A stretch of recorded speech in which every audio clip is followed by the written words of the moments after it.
David Penchina Gruf nació en Pachuca, Hidalgo, y cuenta con una amplia trayectoria en el sector público que inició cuando apenas tenía 19 años de edad. Licenciado en Derecho por la UNAM, con un posgrado en Políticas Públicas por el ITAM, ocupó en 1986 el cargo de secretario técnico de la Comisión de Programación y Presupuesto del Congreso de Hidalgo.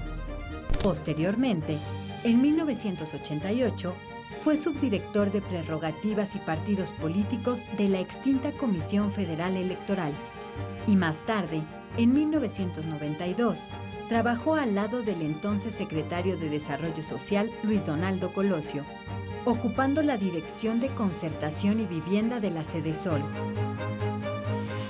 ¿Qué tal? ¿Cómo están ustedes?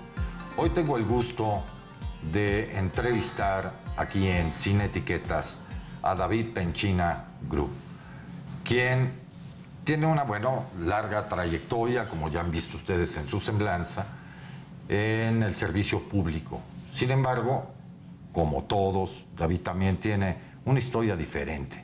David, muchas gracias. Al contrario, por estar con muchas nosotros gracias a ti. Sin Etiquetas. Y bienvenido a tu oficina. Muchas gracias por la oportunidad de conectarme con tu auditorio. No, gracias a ti. Pues queremos conocer un poquito quién es David Penchina, no actualmente, ni en su trayectoria política. Este programa se trata de acercar a los políticos a la gente desde su lado humano. Platícame, tú naces en Pachuca, ¿cómo es tu niñez? En primer lugar, muchas gracias. Felicito una iniciativa de que pueda pintarnos como lo que somos, que finalmente somos seres humanos, que decidimos el quehacer de lo público, del servicio público, que es lo que debe de ser, para poder hablar de nosotros más allá de un acto egoísta e individual. Creo que es la oportunidad de tratar de humanizar a la política y por lo tanto felicito tu iniciativa. Muchas gracias. David Penchina es hoy un hombre de 49 años que tuvo una niñez, yo diría, afortunada en términos de vivir en el seno de una familia típica mexicana, de un hombre y una mujer trabajadores que le apostaron a formar una familia, que fueron mis padres. ¿Y qué hacían tus papás? Mi papá fue un servidor público, lamentablemente hace poco más de un año falleció, pero fue un hombre que le dedicó a este país en el servicio público activo más de 54 años de su vida. ¿Y tu mamá? Y mi mami, pues, que le ayudaba en cosas muy importantes, que es formar la familia. Yo creo que es el reto más importante.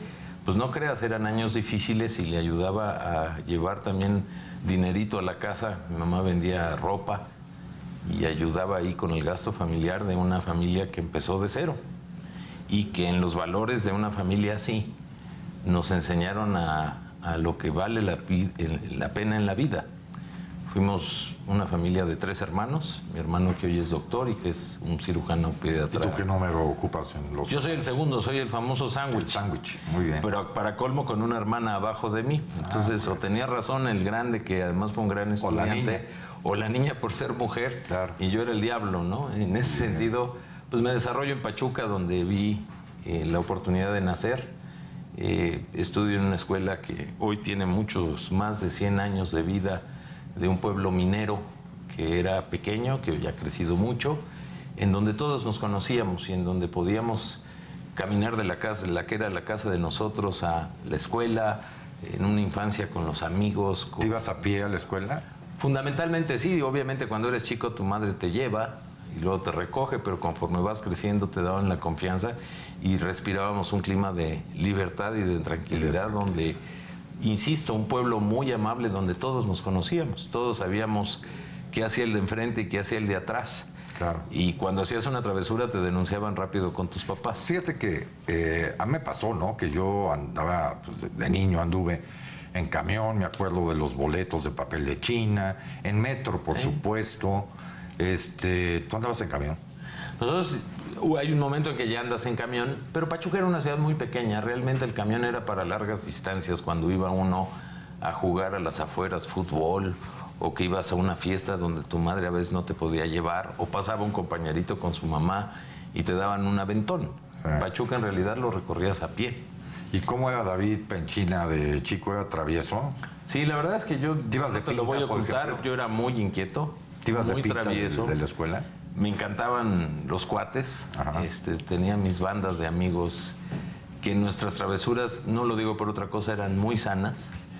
Y me formé en una escuela que le daba mucha participación al estudiante. Por ejemplo, en primaria nosotros teníamos un liceo Amado Nervo, que era como una especie de sociedad de alumnos donde todos los viernes, entre el que contaba chistes, declamaba, preparaba una obra de teatro, el que tocaba piano, y eso lo lideraba alguien. Y desde aquellos entonces, te hablo de pues, muy pequeño, a los 11 años de edad, en sexto de primaria, pues yo me encaminé porque quería liderar el liceo y había un presidente y un secretario, hice campaña política y ya desde entonces te descubres, aunque hay veces te autoniegas, a que te gustaba el tema de la organización social. Claro. Y tuve una infancia envidiable en términos de riqueza de amigos, de experiencias de vida. ¿Amigos que sigues conservando? Yo tengo amigos de la primaria, de la secundaria, de la preparatoria, me vine a estudiar a México. Y siempre tuve una inquietud que yo creo que me marcó en la vida. Siempre tuve amigos mayores que yo. Siempre me atraían las travesuras más atrevidas. Y eso te lleva a hacerte cuate de los de arriba. Claro. Que también tiene un costo, ¿no? Siempre pagabas algo o tenía un costo el formar parte de los cuates de arriba. Y como tenía un hermano mayor que yo, pues me hacía amigo de sus amigos, me encantaba la pachanga, me gustaba el deporte. ¿Qué deporte? Fíjate que yo jugaba fútbol y tenis.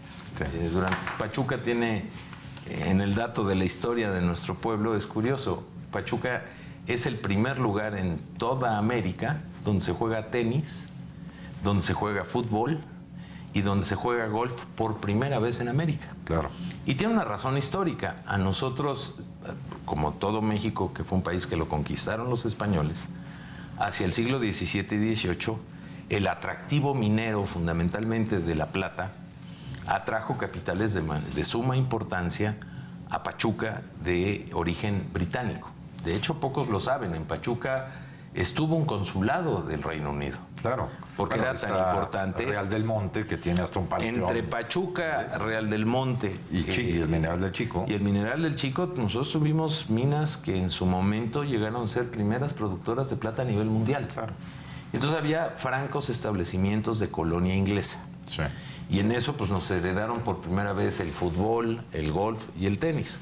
Y había un club muy simbólico que hoy lamentablemente está en un proceso de cambio, que era el Club de Tenis Real del Monte y Pachuca, de la Compañía Real del Monte y Pachuca, donde había cuatro canchas de arcilla y en donde pues, nos encantaba ir a jugar. Y había una tradición tenística en Hidalgo. Siendo un lugar no tan bueno para jugar tenis, porque Pachuca es un municipio muy alto. Sí. Nosotros estamos en promedio de 2.400 metros sobre el nivel del mar. Claro. Y el tenis prioritariamente en el mundo se juega a nivel del mar por la rapidez de la pelota. ¿Y qué tan bueno es para el tenis? Fui, ya hoy no. No, lamentablemente ese es un error de mi vida, que he dejado de hacer ejercicio. Mis hijos lo heredaron, juegan, y es algo muy padre que yo disfruto a través de ellos, pero hoy la verdad, aunque sigo sabiendo jugar, porque dicen que lo que bien se aprende nunca se olvida, pues ya no es algo que practico con frecuencia. Bueno, pues entonces tendrás después tiempo suficiente, si no para el tenis, para el golf. Mira, el golf yo la verdad es que no lo he practicado, y las pocas veces que lo he logrado hacer. En Pachuca está el primer campo de golf de México. Sí, lo sé. Que es un campo sencillo, pero muy al que se le tenemos mucho cariño. No soy bueno para el golf. Bueno, muy bien. Pues vamos a hacer un corte y regresamos en un momento más con David Penchina y su historia personal, su lado humano. No se vayan. Continuamos con David Penchina Group, senador de la República, PRI.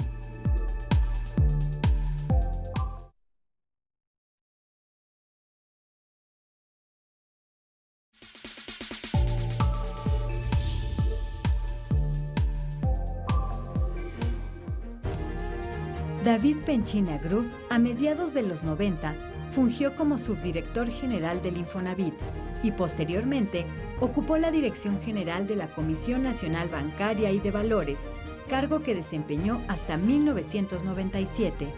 Es miembro activo del PRI desde 1983 y del 2003 al 2005 Fue secretario técnico del Comité Ejecutivo Nacional de su partido.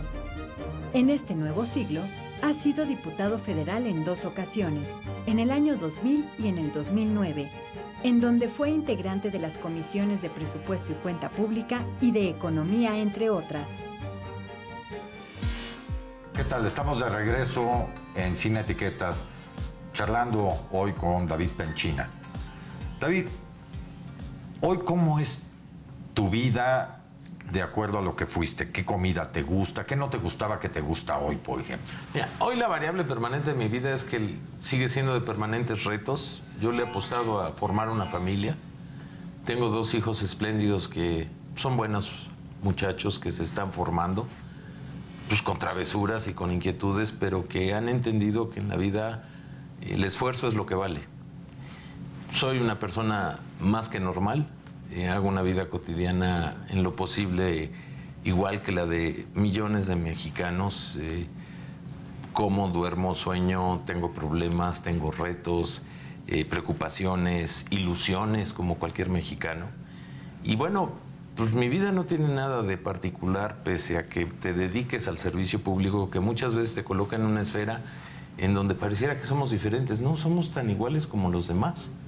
Me gustan los tacos, soy un fanático del taco. Platicaba yo de la comida. Soy un fanático de la música mexicana. ¿Y los pastes? Las baladas. Bueno, los pastes, desde que me daba mi padre, en paz descanse, mis 2 pesos para mi paste al día en la Julián Villagrán en Pachuca, era mi alimento básico. Y cada vez que puedo comer pastes, aquí al Senado les traigo a regalar a todo mundo los pastes porque a mí me encanta. Pues cuando traigas me avisas y yo vengo toda la vida. Pero típicamente, y luego la profesión te da la oportunidad de conocer muchos lugares, de viajar, etcétera, yo sigo prefiriendo la comida mexicana.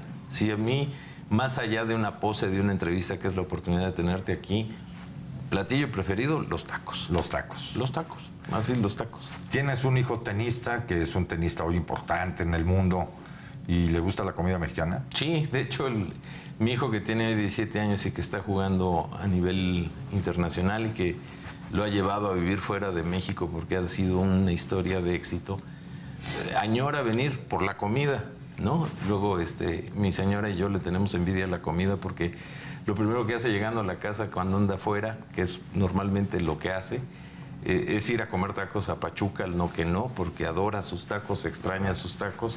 Somos una familia típica mexicana, de valores, pues que comparte la vida todos los días como cualquier otra familia de México. Oye, David, de música, ¿qué te gusta? A mí me gusta mucho la balada mexicana. Soy un amante de Armando Manzanero, de las canciones que él ha logrado posicionar en voz de muchos cantantes. Me gusta la música clásica y hay un estilo de música muy importante que un día descubrí, que es poco conocido y que lo recomiendo, que es el rondó veneciano.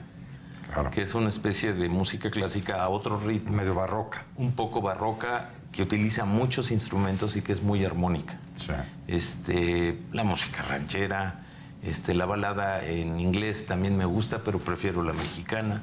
Soy malo para los nombres, en términos de recordar los temas de las canciones, pero de manera permanente, más allá de que para mí el noticiero no solo es una obligación, sino también un gusto, en espacios de trayecto donde puedes o en la oficina trabajando, sí pongo mis músicas y las oigo.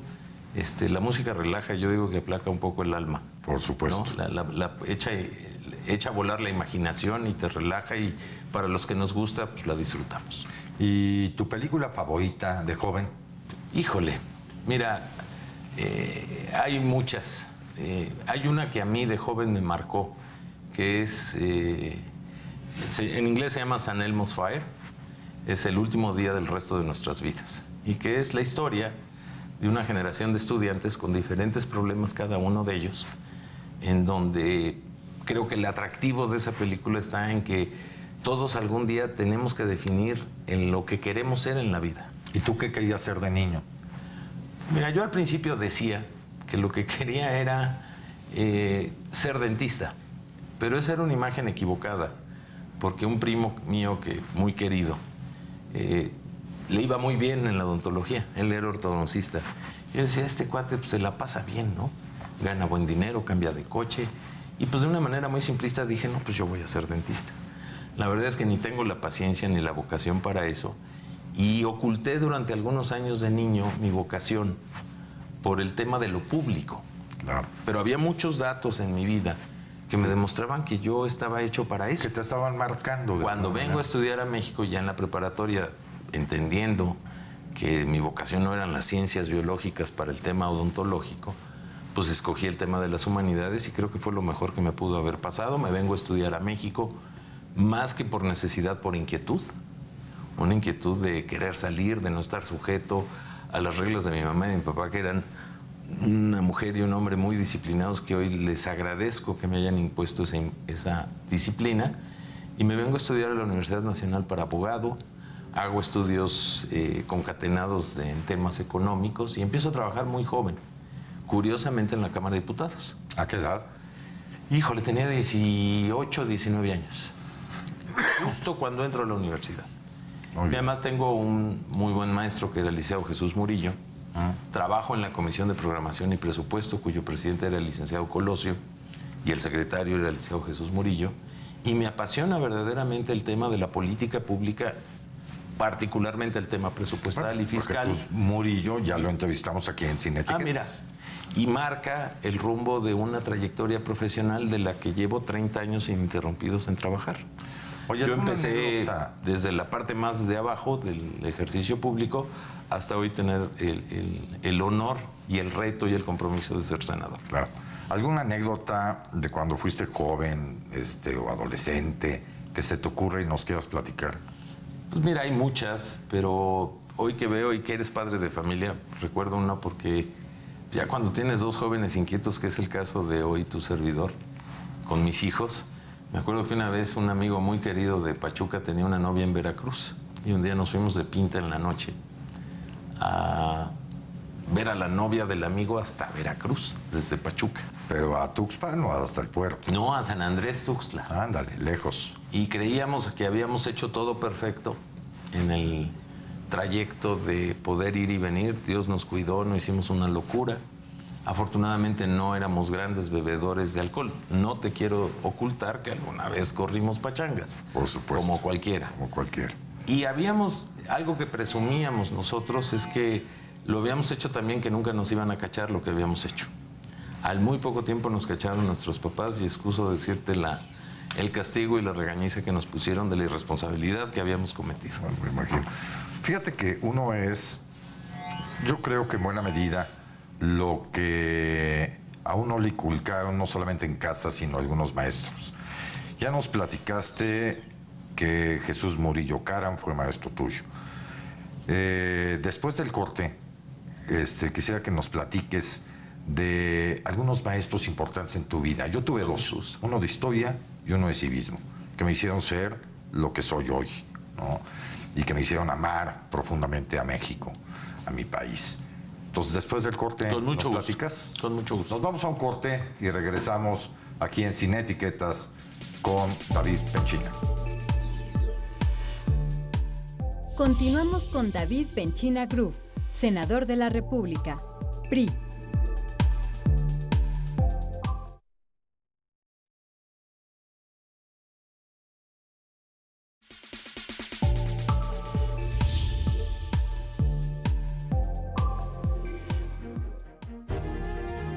Asimismo, entre los años 2005 a 2009, David Penchina Group estuvo al frente de las Secretarías de Desarrollo Económico y de Desarrollo Social en el gobierno de Hidalgo. También se ha desempeñado como comentarista y analista político en radio y televisión y recibió la presea Águila Canacintra al Mérito Legislativo en 2014. Desde 2012, David Penchina es senador de la República y su principal objetivo es hacer leyes que sirvan a la gente y se traduzcan en mejores condiciones de vida para los mexicanos. Gracias, estamos de regreso en esta entrevista Sin Etiquetas con David Penchina. David, te preguntaba yo acerca de algunos maestros que en tu vida te dejaran marcado. ¿Algún maestro en primaria, en secundaria? Platícanos. Mira, yo te podría señalar gente que sí, no solo te marca, sino que sigues como ejemplo y que tratas. En la política sobre todo se da mucho, ¿no? El perfil de la imitación, porque hay gente que admiras y que quisieras algún día, que soñaste el ser como ellos.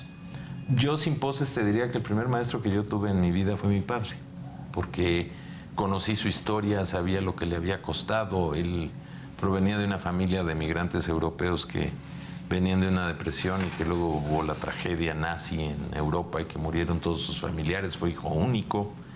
Y yo veía a un hombre trabajador dedicado a formar una familia, y eso es algo que siempre, aparte de la educación que heredé y de la oportunidad que me dio de formarme, para mí siempre fue un valor muy importante. En mi carrera profesional o en mi vida universitaria tuve maestros fundamentales, sobre todo aquellos que te hacen sufrir, ¿no? Por ejemplo, yo en Pachuca tuve la oportunidad de ser la primera generación del TEC de Monterrey. Y recuerdo como hoy al ingeniero Eudaldo, que era el rector del plantel de Hidalgo, que era verdaderamente sanguinario con las clases de matemáticas, Eudaldo Rubio, y que al final del día que lo odias, ¿no? Hay un momento que cuando superas las pruebas dices, bueno, pues este cuate sí me dejó algo que me sirve. Te tocó estudiar con el Baldor. Sí. Y al final del día te van formando.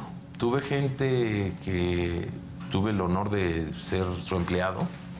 Por ejemplo, don Alfredo Phillips, que por cierto acaba de fallecer. Claro. Político mexicano del que aprendí la honestidad, la rectitud. Hijo de Dolores Olmedo. De Dolores Olmedo. No solo en la rectitud del manejo de los recursos, que siempre lo fue, sino de ser honesto en algo que fue fundamental para mí. El ser congruente entre lo que dices y lo que haces, Fernando, que me parece que es el mayor valor de la honestidad. Es fundamental. Y en ese sentido, pues uno va formando imágenes, ¿no? Y trata uno de replicar ejemplos o de alcanzar metas que ellos mismos alguna vez lograron, y que te enteras en el día a día cómo lo lograron para poderlo hacer. Y creo que esto es formativo a lo largo ya de 3 décadas, y sobre todo les aprendí algo a todos ellos, no solo a los que te he mencionado, a muchos otros. En la vida nada es para siempre. Yo creo que lo único que uno tiene que tener claro es a dónde quiere llegar, hacer tu mejor esfuerzo, pero sin afectar a nadie. Sí, lo único permanente es el cambio, ¿no? Me parece que el ser humano es un ser insatisfecho de manera permanente, que tiene que luchar, y que ese es el espíritu que te tiene que mover. Sí. Pero que lo tienes que hacer, sobre todo en el servicio público, al lado de tus semejantes, sin atropellar, sin descalificar, y tratando de luchar por lo que crees. David, ¿hoy tienes hobbies? Son pocos, porque la verdad es que soy un apasionado de lo que hago. Yo tengo la fortuna de decir que mi mejor hobby es mi trabajo. Sí, pero no venimos a hablar de trabajo. No, me apasiona. A ver, mi hobby, un hobby importante es leer un libro. Ajá. Ir a ver a mis hijos jugar, estar con ellos. Claro. El poder programar, aunque son muy escasos los tiempos, una vacación por lo menos al año juntos, donde puedas descubrir esas ausencias que luego también el servicio público eso tiene. Te separa un poco de la familia, porque esto es de tiempo completo. De tiempo completo. Y hay luego momentos muy difíciles. Lo estoy sufriendo ahora yo. Y ahora, sí, ahora creo que tú sabes de eso. Entonces, para mí hobby es hacer algo que disfrutas. Y sin poses, uno es mi trabajo, otro es la familia, otro es lo que le gusta hacer a la familia, donde te tienes que involucrar, porque en la mayor parte del tiempo estás fuera de la familia. Si uno saca la contabilidad de horas a la semana, las horas de familia son bien pocas. Tu familia es una familia unida.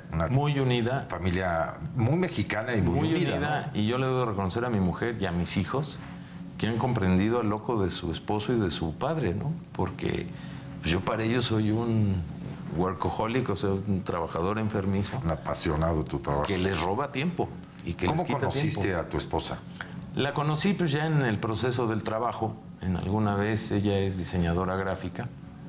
Era una mujer, o es una mujer muy creativa, que en aquel momento se trataba de abrir espacio en la vida con su despacho de diseño, y yo profesionalmente necesitaba el diseño para un proyecto. Y así nos conocimos. La conocí aquí en la Ciudad de México. Al poco tiempo nos casamos. Tuvimos la fortuna de, yo digo, de no tener hijos tan rápido para conocernos mejor.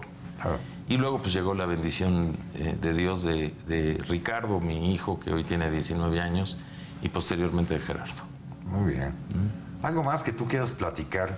No, yo de verdad, mira, sí quisiera poner énfasis y subrayar que ojalá este tipo de espacios lo pudiéramos nosotros tener más la oportunidad. Creo que la política ha perdido la pertenencia de socializar mejor con la sociedad en general. La sociedad. Y al final del día somos tan ciudadanos, tan afortunados o desafortunados a veces, con defectos y virtudes.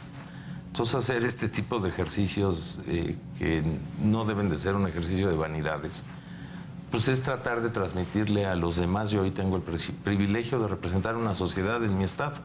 He sido diputado federal 2 veces, ahora senador, pero soy tan humano, con aciertos y errores como cualquiera, que trato de minimizar al límite de mis capacidades, pero siempre de buena fe, Fernando. Yo en verdad te agradezco y te felicito, y este es tu espacio. Soy un mexicano más que trata lo que muchos queremos, un mejor México de oportunidades para todos. Bueno, qué bueno que terminas diciendo esto.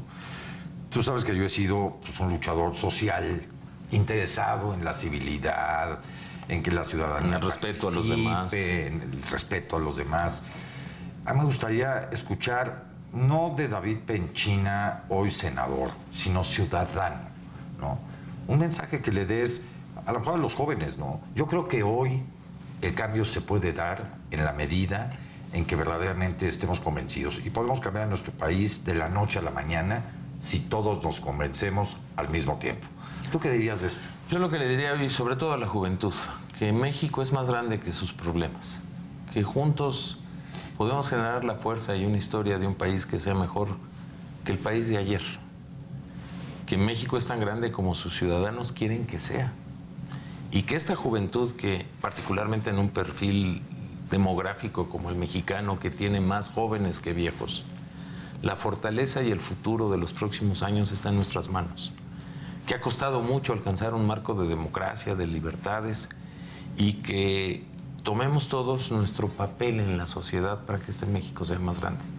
Que no esperemos a que el gobernante resuelva todo, que el padre de familia sea un mejor padre de familia, que evitemos la violencia familiar desde el seno de la casa, que recuperemos una buena educación, no solo esperando la buena impartición de materias en la escuela, sino también en la casa. Fundamental. Que seamos más productivos y que le heredemos algo que debe ser la variable permanente en la vida, Fernando. Tenemos la obligación de entregarle un mejor futuro a nuestros hijos, porque nuestros padres, yo que hoy sigo teniendo la tristeza de haber perdido a mi papá, sí nos entregaron un mejor futuro para nosotros que el presente que ellos vivieron. Y hoy tenemos el riesgo de nosotros no hacerlo con nuestros hijos. Fíjate que esto que dices, y me gustaría terminar con ello, cuando yo era niño, me decían que el futuro de México estaba en sus niños. Este niño ya creció. Un poquito. Poquito. Yo he maquillado, Sí, crecí un menos, poquito. ¿no? Me quité unos años. Pero sigo pensando en que México tiene remedio, y tiene el mejor de los remedios, y que sí, la participación personal, Es correcto, ¿no?, es lo único que va a cambiar a nuestro país. Yo te agradezco mucho, David, el haber estado con nosotros hoy en Sin Etiquetas. Le agradezco a usted el estar con nosotros en esta charla y ver desde el lado humano a los políticos, quienes son iguales que usted, que yo, con ideas, con historia, con sueños, con fracasos. Muchas gracias por esta charla. Gracias, esta es su casa y gracias por la oportunidad. Gracias a ti. Buenas noches.